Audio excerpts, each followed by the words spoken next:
Hey, Dr. Scott Bolland here, and welcome to Leading in 10, the show designed to help you amplify your effectiveness in leading yourself and others, all in just 10 minutes.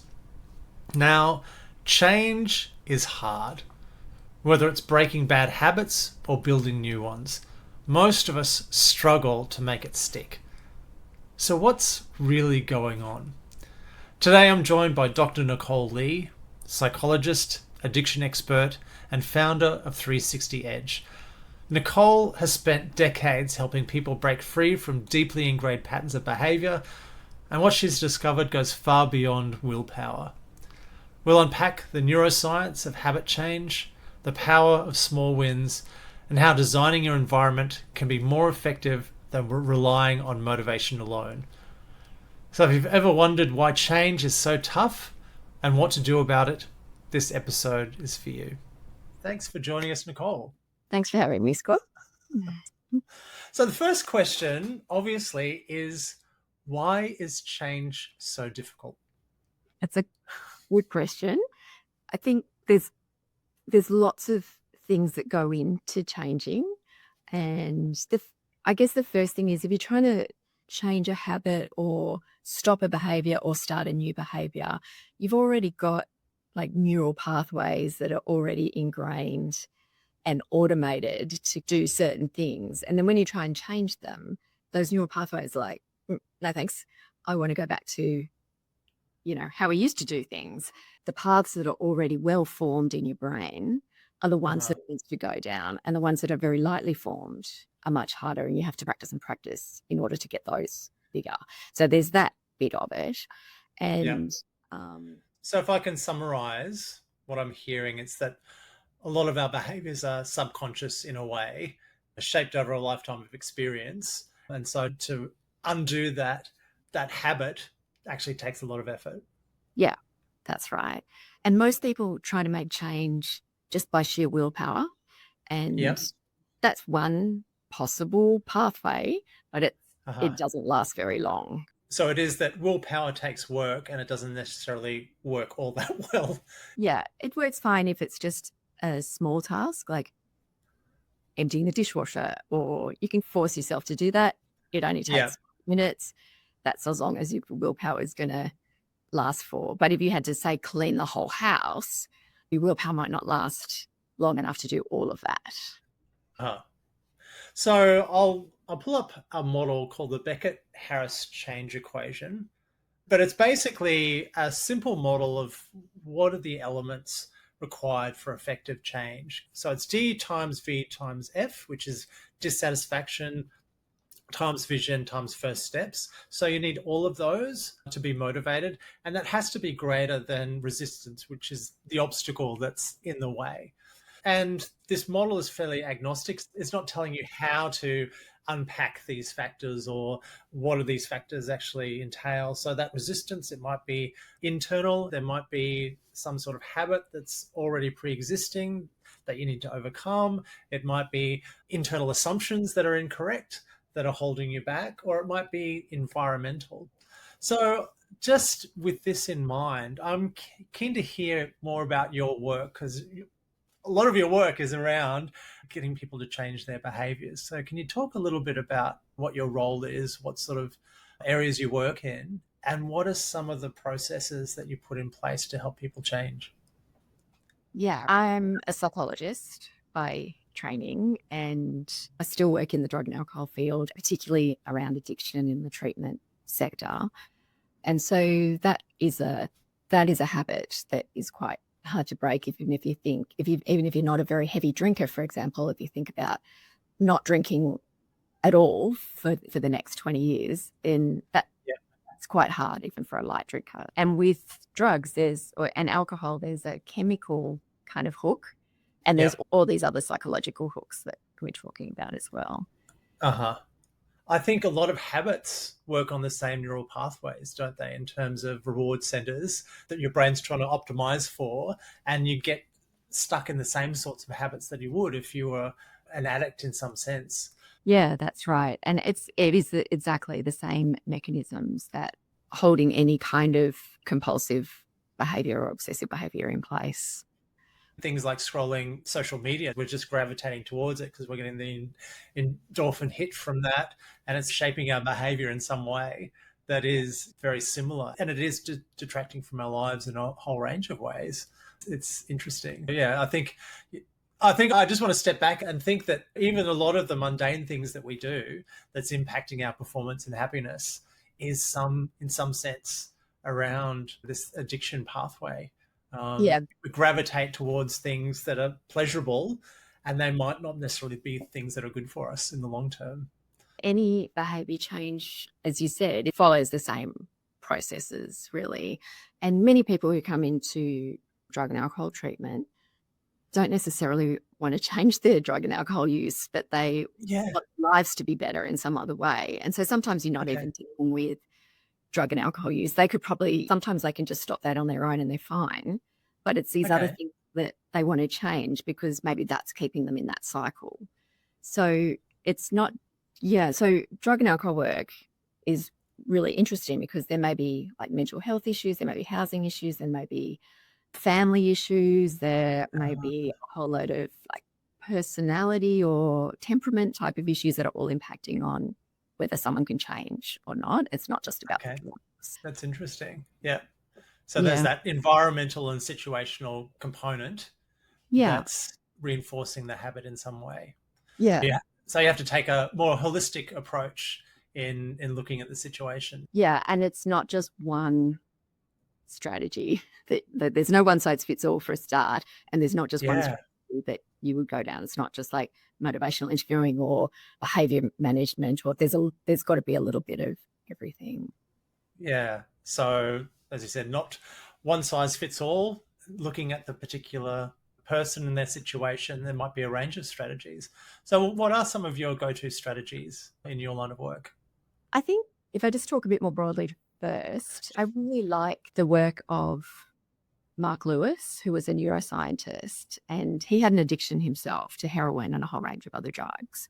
Okay. And he says, as many people do, that willpower isn't very effective to engage behavior change because of those neural pathways. And his view is that there's some internal drivers and there's the environment as well that is much more important than willpower in behavior change. So a bit like the model that you put up, but there's just one little extra bit, which is not just the vision that you're heading towards or the change that you're heading towards, but your self-efficacy or your self-confidence in reaching that. So I might think, I don't want to go on a diet, but actually I really love food and I don't think I'm going to be able to do it. Then that's going to hamper your efforts as well.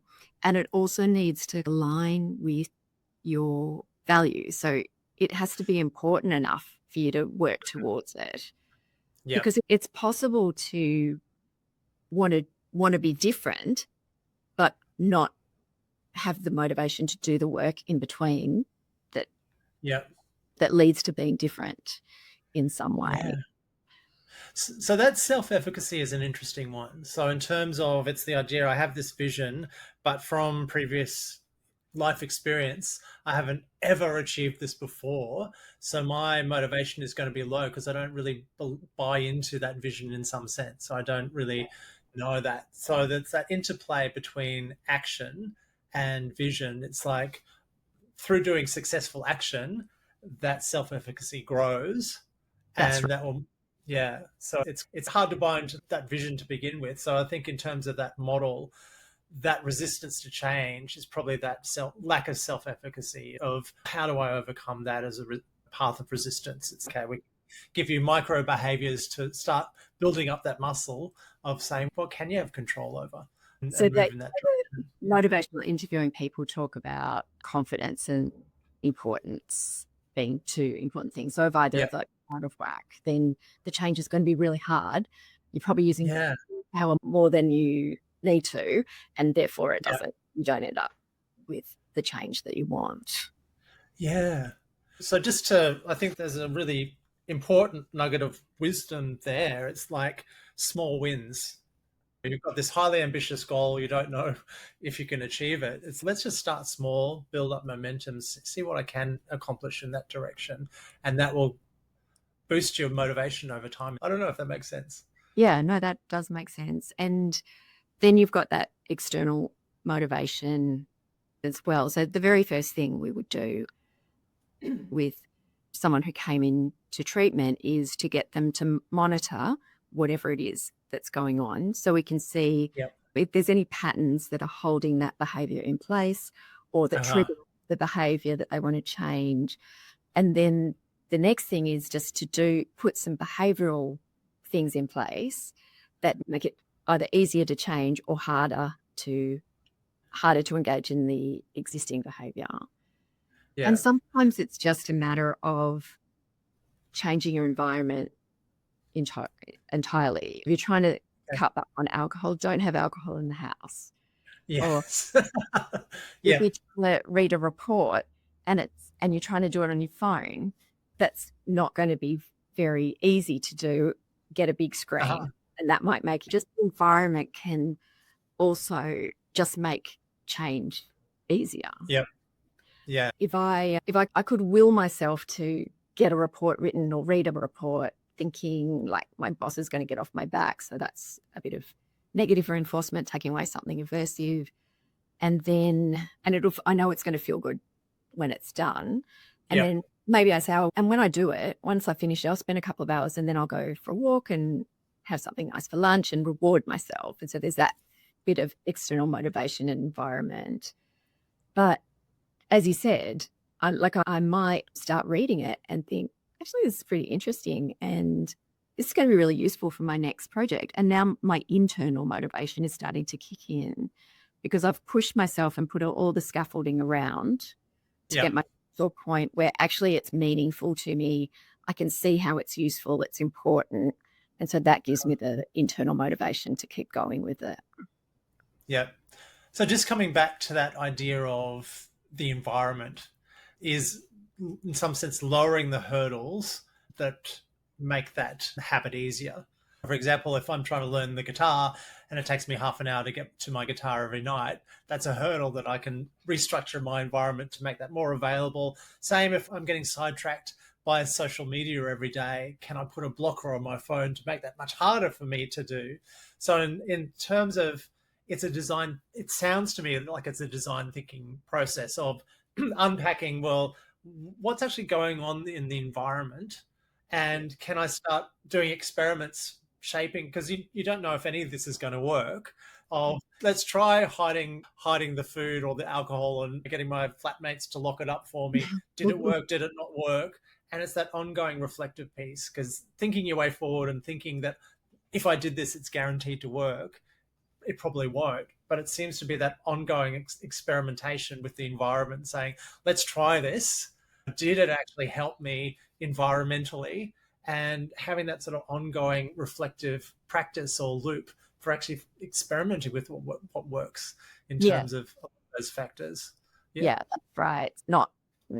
There's not one size fits all, not one thing will work for everybody. And people I often see say, oh yeah, I want to do X and my friend did it this way, and so I think this is going to work, but it doesn't work for them. And they say, oh, that's just about me and I'm never going to be able to do it.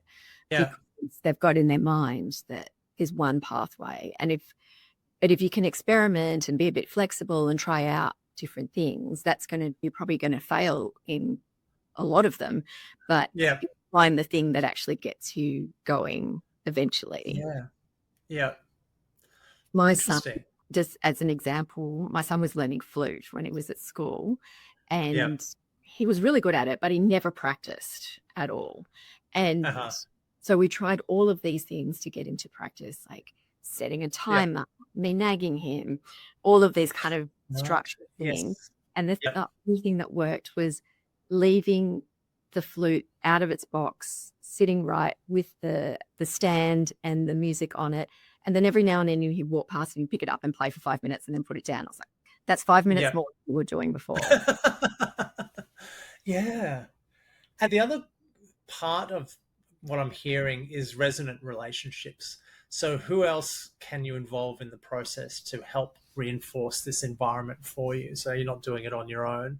So an example is, I'm finding it difficult to jump into the swimming pool because it's too cold, but I can pay someone to push me in if that's what I want. Same sort of thing is for me. It's if I want to practice singing, how do I set up a gig so I'll embarrass myself if I don't, right? So it's like putting things in the environment that force you to do the behavior that you want. So it's actually getting other people involved in the process. Another way of thinking about this is outsourcing your motivation to the world.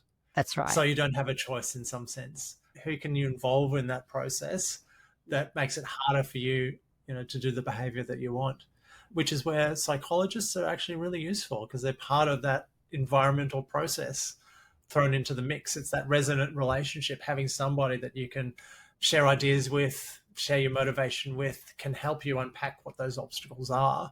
And that's a huge driver for change, is just having somebody else in the environment that's helping. Yeah, so stepping back at a high level, we've talked a lot about specific parts of this. If you could summarize what you think, coming back to this conversation, what are the main drivers for change that leaders, managers, all of us should be keeping in the back of our mind? If you could summarize the take-home message of this conversation, what do you think that would be? I think there's a really complex mix of things that need to happen, and they're all individual for different people in order for change to happen. And so like the perceived benefits need to outweigh the losses. There needs to be that self-efficacy or confidence piece, and it needs to be important to you. Otherwise, you're not internally interested, and so there's no internal motivation. But as you said, if you can outsource your motivation, and sometimes that'll lead to increasing your internal motivation. And if it does, then that's good, and you can let go of the external motivations. But external motivators tend, if you take them away, the behavior tends to go back to baseline. So they're only really a temporary measure, and to find what's really important to you about this task that you need to do. Or you just stick with the outsourcing of the motivation. I wanted to get fit a few years ago, and so I got a personal trainer. Yeah. It's been 4 years I've been doing personal training with him. I like the results of it. I feel really good, sleeping well, look good. And then, but if anytime he says, "Oh, sorry, I can't make it," I'm like, "Oh, thank God," because you'll have no internal motivation to do any kind of exercise. But so I've just decided I'm outsourcing that permanently. That's interesting. As soon as I don't have that trainer anymore, I'm just going to go back to doing nothing. But that is crafting your environment to support the goals that you want in some sense. That's right. So it may be internal motivations, it may be environment, it may be external motivation. You might need support. I think you've just got to play around with some things, have a theory of what's working or what's not working, trying to meet your goals, and test out that theory. And if that theory doesn't come to fruition, then you switch your theory and try another path. Yeah. But I think that the important thing is that change is always possible, I think. It's just getting the right factors in place for you to make those changes. Perfect. Thank you so much. And how can people find out more about you? Wow. You can find out about me on my business website, which is 360edge.com.au. And also I run a not-for-profit called Hello Sunday Morning, which is also worth a look because it's the whole premise of it is external motivation for people to quit drinking. Our main service is a big online community of people just helping each other to make changes. There's no kind of professional help in there. And they just provide support to each other and motivation and bit of a cheer squad. It's a really good demonstration of how external motivators can be used in making changes. And just by being in this environment for 3 months, there's an 80% drop in drinking, for example. Wow. So even those very small things of people just saying, you can do it, you're really great, congratulations on a week alcohol-free, whatever the Yeah. encouragements are, that's the external motivation. And then often people just get what they want and then head off, and we follow them up years later and they're still not drinking because they've found the internal motivation to keep going with it. Oh, that's amazing. Wonderful. Thank you so much for your time. And wish you all the best for your work. Thanks, Scott. If you enjoyed this episode and want to hear more, don't forget to subscribe at succeedingscientifically.com. Cheers.